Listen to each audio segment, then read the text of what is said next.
1921년에 발표가 돼서 30년대 대중들에게 많이 알려진 우리나라 민중가요 가운데 희망가라고 하는 노래가 있습니다. 일제 식민지 시대에 나온 노래라 그런지 그 노래를 들으면 그 노래 제목과는 다르게 뭔가 마음이 울적하고 그리고 어떤 슬픈 감정을 느끼게 됩니다. 아마도 당시에 암울한 그런 시대적인 정서가 그 노래에 녹아있지 않았나 그런 생각이 듭니다. 그러나 이 노래 가사를 가만히 보면은 진정한 희망이라는 것이 무엇인가를 생각하게 만듭니다. 이 풍진 세상을 만났으니 너의 희망이 무엇이냐? 부귀와 영화를 누렸으면 희망이 족할까?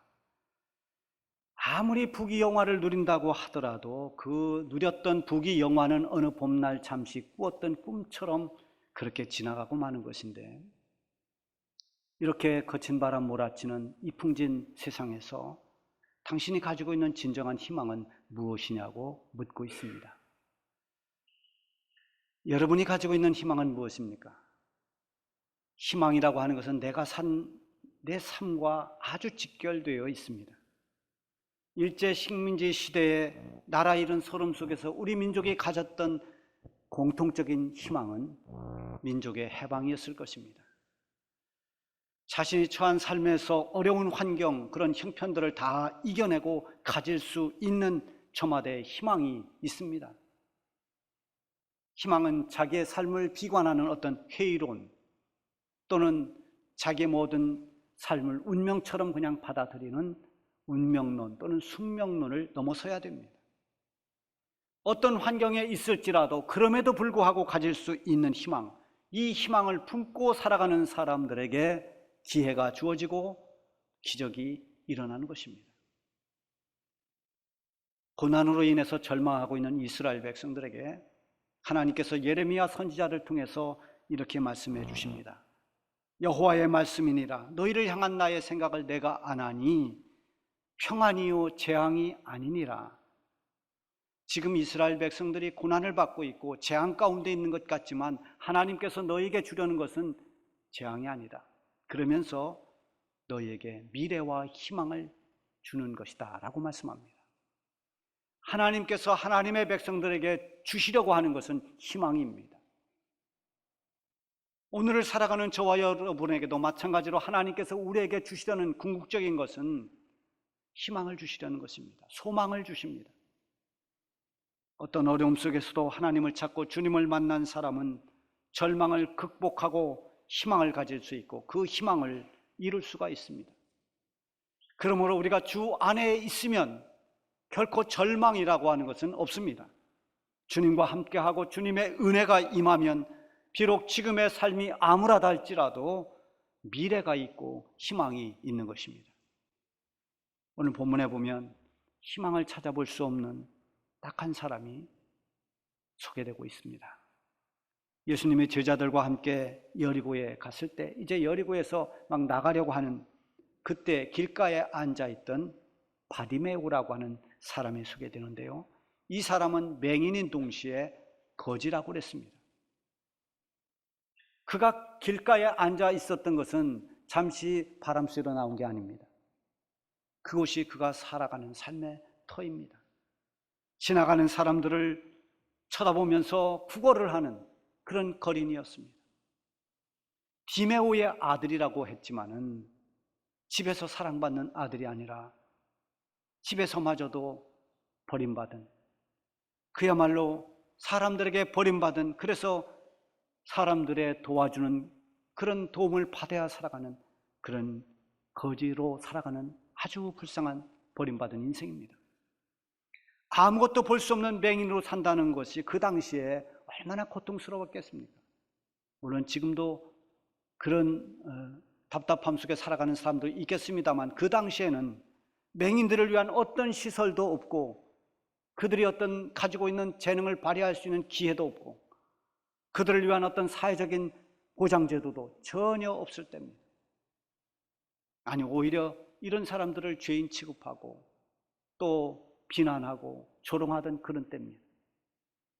그런 속에서 사회적 약자로 살다가 결국 거지로 전락했을 것입니다.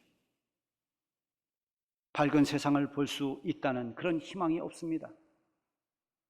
이제 열심히 돈을 벌어서 나도 이 거짓 신세를 면하고 좀 잘 살아봐야 되겠다는 그런 희망도 가질 수가 없습니다. 그저 체념과 절망 속에서 길가에 앉아 구걸하던 이 바디메오가 어느 날 예수님이 지나가신다는 소리를 들었습니다. 47절에 보면은 나사렛 예수시란 말을 듣고 소리질러 이르되 다윗의 자손 예수여 나를 불쌍히 여기소서 하거늘. 다윗의 자손 예수여 나를 불쌍히 여기소서. 이 바디메오가 외치는 이 소리에 보면은 특이한 점이 있습니다. 다윗의 자손이라고 그렇게 부릅니다. 여러분, 우리가 신약 성경을 읽으면 처음에 신약 성경 마태복음 1장 1절에 뭐라고 되어 있습니까? 아브라함과 다윗의 자손 예수 그리스도의 계보라. 그러니까 예수님의 계보가 거기 쭉 나오는데, 그 계보를 이 성경을 시작하는 마태복음 첫 면에 나오는 것은 우리를 위해서 구주로 오신 예수 그리스도가 다윗의 자손에서, 다윗의 혈통에서 오기로 약속된 메시아다라는 것을 우리에게 보여주고 있는 것입니다. 그래서 유다 백성들은 다 메시아가 다윗의 혈통에서 온다는 걸 알고 있습니다. 다윗의 자손, 이렇게 부른 것은 당신은 오실 메시아입니다 라는 그런 믿음과 고백이 들어있는 그런 외침입니다.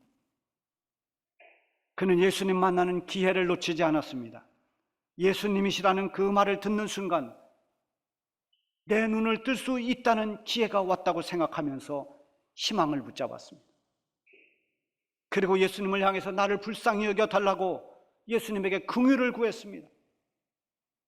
얼마나 애절한 목소리로, 얼마나 큰 소리로 외쳤겠습니까? 그러나 이 바디메오의 절박한 소리가 편견과 무관심의 사람들에게는 엄청난 소음으로 들렸습니다. 그래서 많은 사람들이 소리 지르는 이 바디메오를 꾸짖습니다. 이 성경에는 잠잠하라고 그렇게 되어 있지만은, 간단하게 기록되어 있지만 아마도 거기는 많은 사람들이 조용히 해라, 입을 닥쳐라, 뭐 심지어는 욕을 하면서 이 바디메오를 제지했을 것입니다. 그러나 그는 포기하지 않았습니다. 오히려 더 큰 소리를 지르면서 예수님을 찾습니다. 다윗의 자손이여 나를 불쌍히 여기소서. 꾸짖던 사람들이 더 화가 났습니다. 아마 더 심하게 제지했을 것입니다. 예수님께로 나아가는 길, 하나님의 은혜를 받는 그 길에는 언제나 장애물이 있습니다. 장벽이 있습니다. 예수님을 만나고 싶었던 삭개오, 사람의 장벽에 가려서 예수님께 나아갈 수가 없습니다.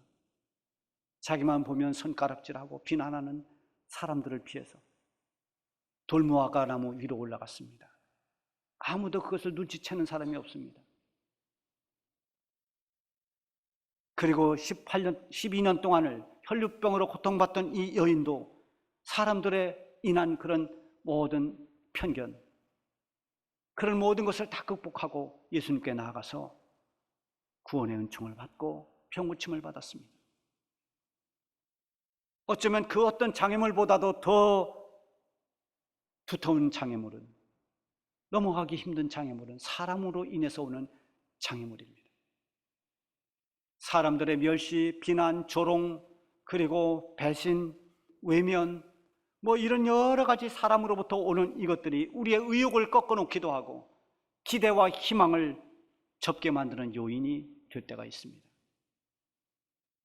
여러분, 신앙생활 하면서도 사람의 장벽 때문에 포기하지 않기를 바랍니다. 바디메오를 꾸짖던 많은 사람들의 눈빛은 증오와 멸시로 가득 차 있었을 것입니다. 그들의 표정은 비록 볼 수 없지만 자기를 향해 꾸짖는 무리들의 그 목소리는 전혀 긍휼이 없는 목소리요, 자기를 멸시하는 그런 목소리라는 것을 이 바디메오는 알고 있습니다. 하지만 그는 자기가 외치는 소리에 귀 기울여주기커녕은 오히려 시끄럽다고 꾸짖는 그 많은 무리들에게 집중하지 않았습니다. 그들을 주목하지 않았습니다. 그는 오직 그가 만나고 싶은 예수님, 그에게 희망이 되어줄 예수님에게 모든 걸 집중했습니다. 이렇게 예수님께 집중할 때 어떤 장벽도 다 넘어설 수가 있고 예수님으로부터 오는 은혜를 힘입을 수가 있는 것입니다. 여러분, 예배를 드릴 때 신앙생활을 하면서 여러분들이 주목하는 것은 예수 그리스도가 되기를 바랍니다. 히브리서 12장 2절에 보면 믿음의 주요 또 온전케 하시는 이인 예수를 바라보자. 자꾸 사람을 바라보다가 본질이 아닌 다른 것을 쳐다보다가 실망하고 또 낙심하고 시험에 들고 이런 분들이 얼마나 많은지 모릅니다. 예수님을 주목할 때 군중의 소리가 아닌 주님의 음성이 들리고 나를 향한 주님의 손길을 볼 수 있게 되는 것입니다. 사람들은 바디메오의 외침이 소음으로 들렸지만 예수님의 귀에는 긍휼을 구하는 한 영혼의 절박한 절규로 들렸습니다. 예수님이 가던 길을 멈추고 그를 부르라고 말씀하십니다. 사람들이 바디메오에게 전해줍니다. 그가 너를 부르신다. 예수님이 너를 부르신다. 얼마나 감격스러운 말입니까? 바디메오에게 이 소리가 얼마나 복음입니까? 지금까지 자기를 불러주는 사람이 없었습니다. 누구도 바디메오의 이름을 불러주는 사람조차도 없습니다. 그런데 지금 예수님이 부르십니다.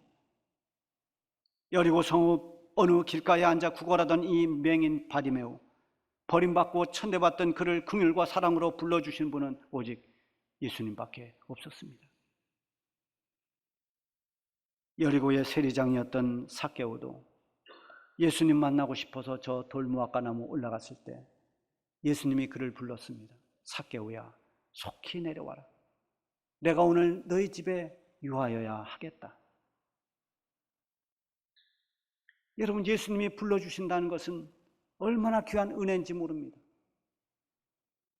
예수님이 나를 알아준다는 것, 나를 인정한다는 것, 나를 귀히 여긴다는 것, 그게 주님이 우리를 부르는 부름입니다.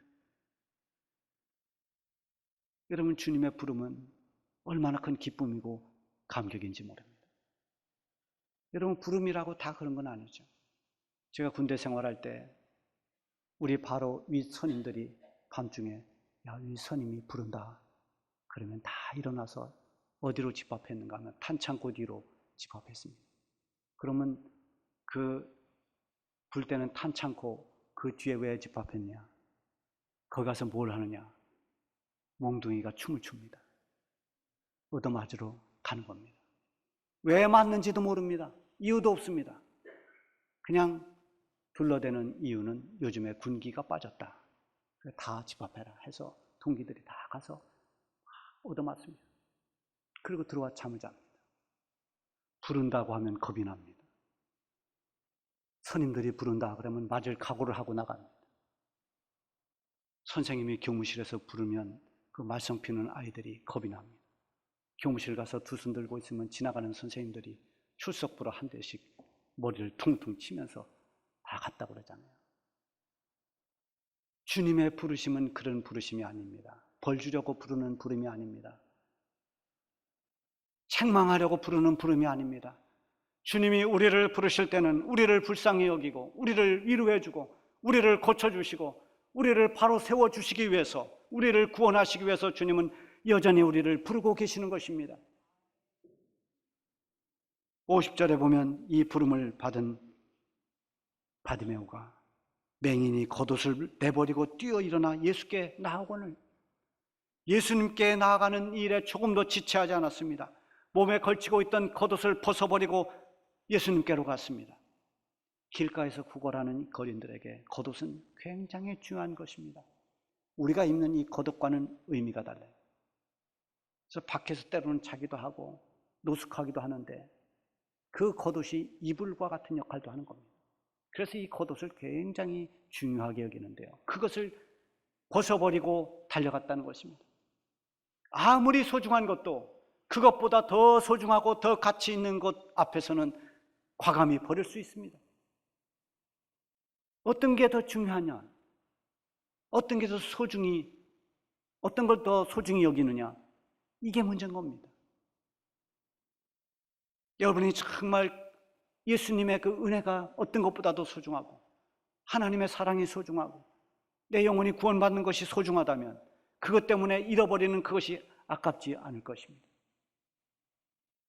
겉옷보다 그 어떤 물질보다 구원받은 성도들에게는 우리 주님 예수 그리스도가 가장 귀한 분인 것입니다. 우리 찬송에도 이런 고백을 합니다. 주 예수보다 더 귀한 것은 없네. 이 세상 부귀와 이 세상 명예와 이 세상 행복과 바꿀 수 없네. 바디메오는 그렇게 아끼던 자기 겉옷을 내버리고 앉아있던 자리를 박차고 일어나서 예수님께 뛰어갔습니다.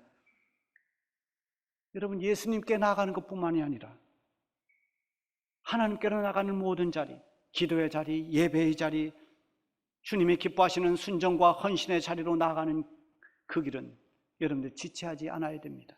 다음에 나중에 내가 나이가 더 들거든 여러분 그것은 보장되어 있지 않은 것입니다. 부르심의 자리, 주님의 부르심의 자리, 그것은 하나님의 부르심의 자리, 거기는 가장 복된 자리입니다. 그 자리로 나아가는 길에는 여러분들이 지체 없이 달려나가시기를 바랍니다. 예수님이 바디오에게 물으십니다. 내게 무엇을 하여 주기를 원하느냐? 맹인에게 가장 큰 희망이 있다면 그것은 눈을 떠서 보는 것입니다. 그 희망은 이룰 수 없는 꿈과 같았지만 이제 예수님을 만났기 때문에 이루어질 수 있는 꿈이 되었고 그 꿈이 이루어질 것을 이 바디메오는 믿고 있었습니다. 맹인이 볼 수 있게 된다는 것은 불가능처럼 보였지만 그는 믿음으로 이 불가능을 넘어섰습니다. 그리고 예수님에게 말씀드립니다. 주님, 보기를 원하나이다. 보기를 원하나이다.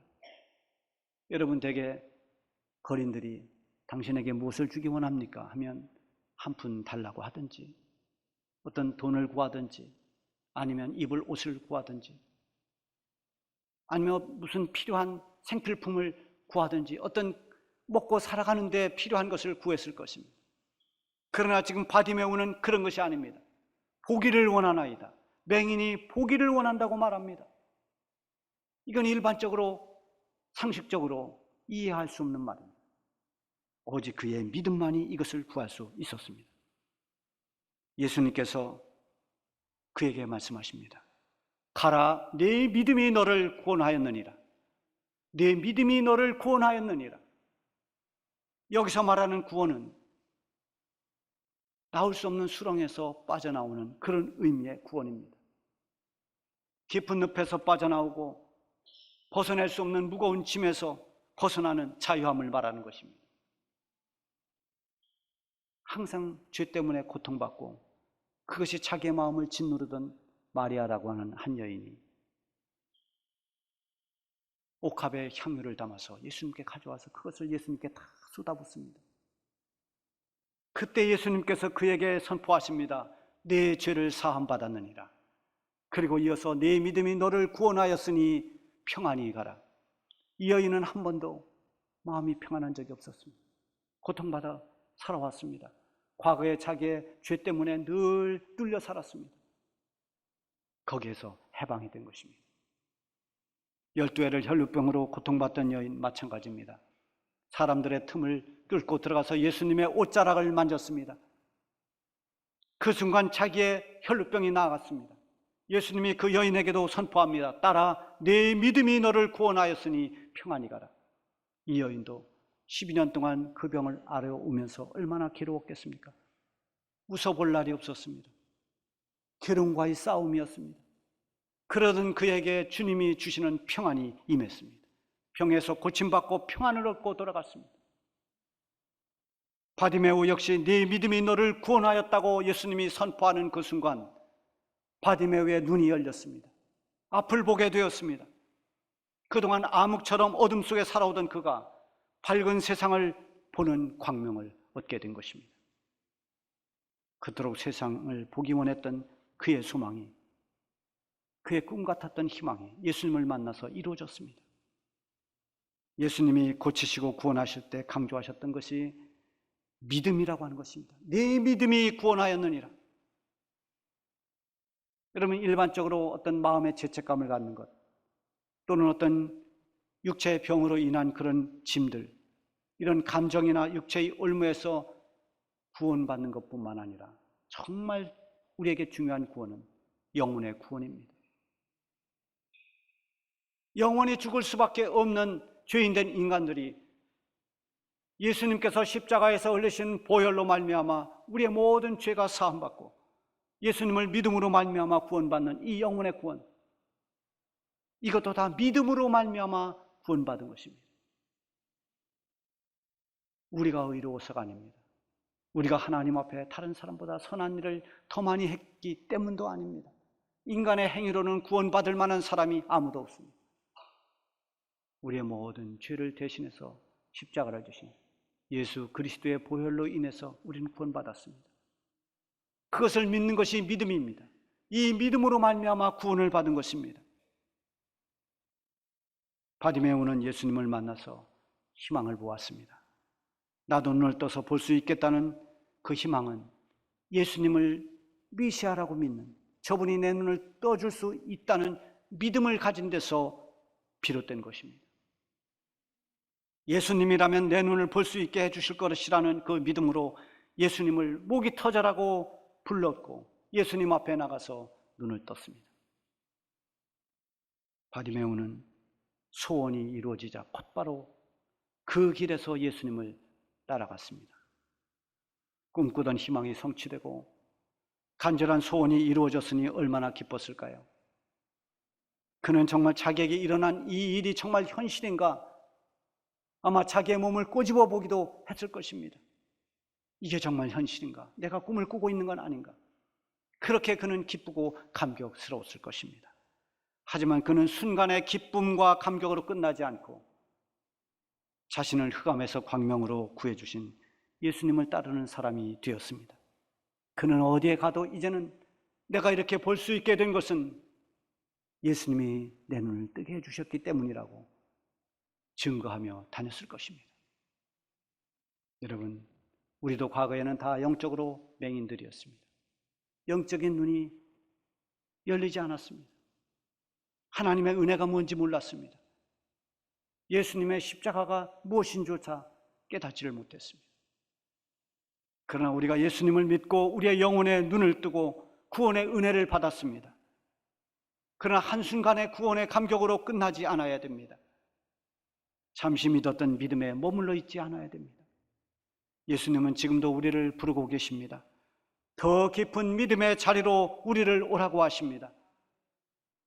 구원받은 성도로서 주님과 함께하며 주님의 길을 따라오라고 부르시는 우리 주님의 음성에 응답하는 여러분들이 되시길 바랍니다.